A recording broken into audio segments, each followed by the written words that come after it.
நம்ம இப்போ என்ன பார்க்க போறோம்னா, கோவிலில் நடந்த ஒரு சிறுமி கொலை தான் நம்ம பார்க்க போகிறோம். 10 வயசு குழந்தை. அந்த குழந்தைகிட்ட என்ன இருக்குது? இப்படி எல்லா குழந்தைங்களும் கடத்தின்னு போயிட்டு அந்த குழந்தைங்கள கற்பழித்து சாவடிக்கிறாங்களே, இதுக்கு என்னதான் சொல்யூஷன்? ஒரு குழந்தைய ஆரம்பித்து 2 குழந்தைய ஆரம்பித்து இப்போ 4-5 குழந்தைகிட்ட போயிடுச்சு. இது நம்மளுக்கு தெரிஞ்ச நியூஸு. தெரியாத நியூஸ் எவ்வளோ இருக்குது. இதுக்கு என்னதான் சொல்யூஷன்? இதுக்கு அரசாங்கம் என்னதான் முடிவு எடுக்க போகுது? நம்ம அவங்கள நம்பி தான் ஓட்டு போடும். மக்களுக்கு பாதுகாப்பு தான் கேட்குறோம். எதனா ஒன்று எங்களுக்கு காசு தாங்க, பணம் தாங்க, எங்களுக்கு மின் கட்டணம் வேணாம், அது எதெல்லாம் கேட்குறோமா? அது எதுவுமே கேட்கல. எங்களுக்கு அது எதுவுமே தேவையில்லை. அரசாங்கம் எங்களுக்கு எதுவுமே தேவையில்லை. எங்களுக்கு எங்கள் குழந்தைங்களுக்கும் பெண்களுக்கும் பாதுகாப்பு ஃபஸ்ட்டு கொடுங்க.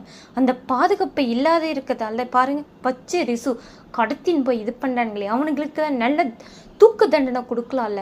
ஒரு தண்டனை எதற்கு எவனுக்கு ஒரு அப்படியே அறுத்து எவனுக்கு கொடுக்குறீங்களோ அப்போ தான் இந்த நாட்டில் இருக்க காமவெறி பிடிச்ச நாய்ங்க திருந்துவானுங்க.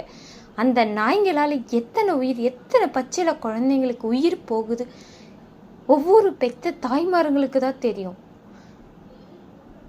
தயவு செஞ்சு இந்த நாட்டில் இந்த குழந்தைங்களை கடத்தின்னு போயிட்டு, பெண்களை கடத்தின்னு போயிட்டு, இந்த கற்பழிப்பு பாலியல் பலாத்காரம் பண்ணுறவங்க, இந்த எதுவுமே நடக்காத பெண்களுக்கு பாதுகாப்பு தாங்க. இந்த அரசாங்கத்துக்கிட்ட கெஞ்சி கேட்குறதே அதுதான். எங்களுக்கு மின் கட்டணம் தான். நீங்கள் 20 யூனிட்டும் 200 யூனிட்டும் 300 500 யூனிட் தான் எங்களுக்கு ஃப்ரீயாக. எந்த யூனிட்டும் நீங்கள் தர தேவையில்லை. எங்களுக்கு காசு ஒரு ஆணையும் தேவையில்லை.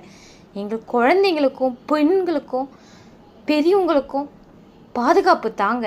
ஃபஸ்ட்டு இப்படி பண்ணுறவங்களுக்கு நிற்க வச்சு சுடுங்க, இல்லைனா அது இல்லாத அறுத்து போடுங்க. அப்போனா தான் குழந்தைங்களுக்கு பாதுகாப்பு கிடைக்கும். தண்டனையில் ஒவ்வொரு ஆம்பளையும் பயப்படணும். ஒவ்வொரு ஆம்பளையும் ஒரு குழந்தைய தொடுறதுக்கே பயப்படணும். அது இந்த குழந்தைய தெய்வமாக பார்க்கணும்.